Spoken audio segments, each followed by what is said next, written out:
What if I told you that the only thing God ever physically wrote on earth was so powerful it shook a nation, exposed sin, and revealed his divine authority? And then, centuries later, Jesus himself wrote with his finger again. But what exactly did they write? Stay with me, because the answer will change how you see God's law, his judgment, and his incredible mercy forever. Let's travel back in time to Mount Sinai. This is the first time the Bible clearly states that God wrote something with his own finger. In Exodus chapter 31, it says God gave Moses 2 tables of testimony, tables of stone, written with the finger of God. These were the 10 Commandments. Think about the weight of that. The creator of the entire universe, the one who spoke galaxies into existence, personally carved his moral law into stone. Not Moses, not an angel, but God himself. This wasn't just a suggestion. It was a divine standard, a direct communication from the ultimate authority. The Bible emphasizes this in the next chapter, stating, "The tables were the work of God, and the writing was the writing of God." There's no room for doubt. These laws came directly from him. Now, why write them on stone?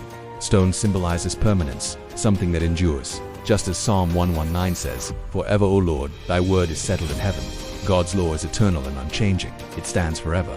But then, something shocking happened. Moses, coming down from the mountain, saw the Israelites worshipping a golden calf, breaking the very first commandments.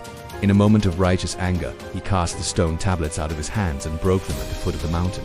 This act was deeply symbolic. It represented humanity's rebellion and our tendency to break God's perfect law. The covenant was shattered. But was that the end? Not at all. In Exodus chapter 34, God tells Moses to prepare 2 new stone tablets, saying, "I will write upon these tables the words that were in the first tables." God rewrote his law. This shows us that even when we fail, even when we break his commands, his law remains. His standard doesn't change based on our actions.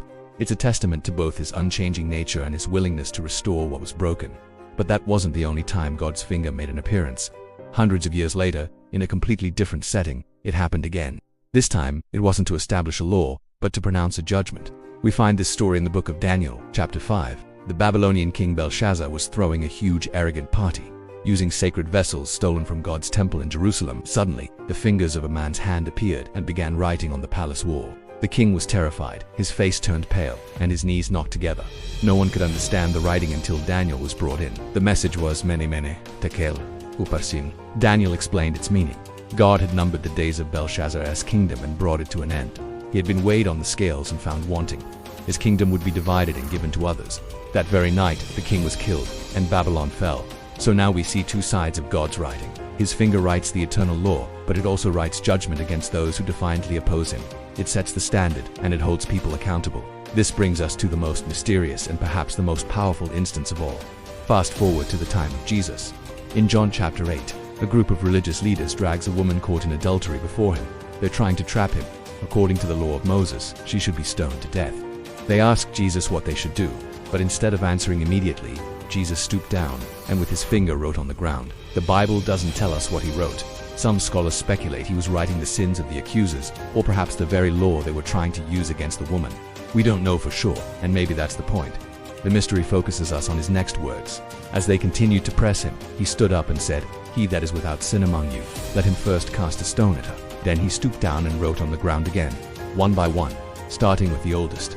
Her accusers walked away, convicted by their own consciences. The same finger that wrote the law on stone now wrote in the dust, not to condemn, but to expose hypocrisy and extend mercy. The finger that wrote the law of judgment now offered a path to forgiveness. It reveals a profound truth. The author of the law is also the author of grace. So, what does the finger of God represent throughout the Bible? It's a symbol of his direct power and authority. In Exodus, when God sent plagues upon Egypt, even Pharaoh's magicians exclaimed, "This is the finger of God," recognizing a power far beyond their own. The finger of God creates, it establishes law, it judges sin, and as we see with Jesus, it shows mercy. It represents God's personal involvement in the affairs of humanity. But the story doesn't end with writing on stone or in the dust.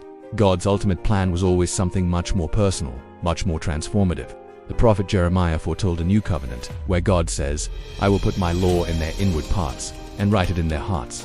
This isn't about an external code you have to struggle to follow. It's about a spiritual transformation where God's desires become your desires. He wants to write his truth, not just on tablets of stone, but on the tablet of your heart, changing you from the inside out. This is the work of the Holy Spirit in the life of a believer. Jesus himself is the key to understanding all of this. He said, "Think not that I am come to destroy the law, but to fulfill." He is the living embodiment of God's law. He lived it perfectly. and through his sacrifice he made a way for the law to be written on our hearts. So when we look at the finger of God, we see a complete picture: his authority, his perfect law, his righteous judgment against sin, and his incredible mercy offered through Jesus. Finally, the Bible speaks of one last act of divine record-keeping. Revelation chapter 20 describes the final judgment, where the books were opened, and the dead were judged out of those things which were written in the books, according to their works. God keeps a perfect record. His judgment is real, and it is coming. The finger that wrote the law and offered mercy will one day execute final judgment. So the question for each of us is this: when that day comes, what will be written about your life? Has his law of love been written on your heart? The finger of God has written law, judgment, and mercy. It has revealed his power, his truth, and his heart. The choice is ours to decide how we respond to what he has written. Thanks for watching. If this message resonated with you, please like, share, and subscribe for more content that dives deep into the scriptures. See you next time.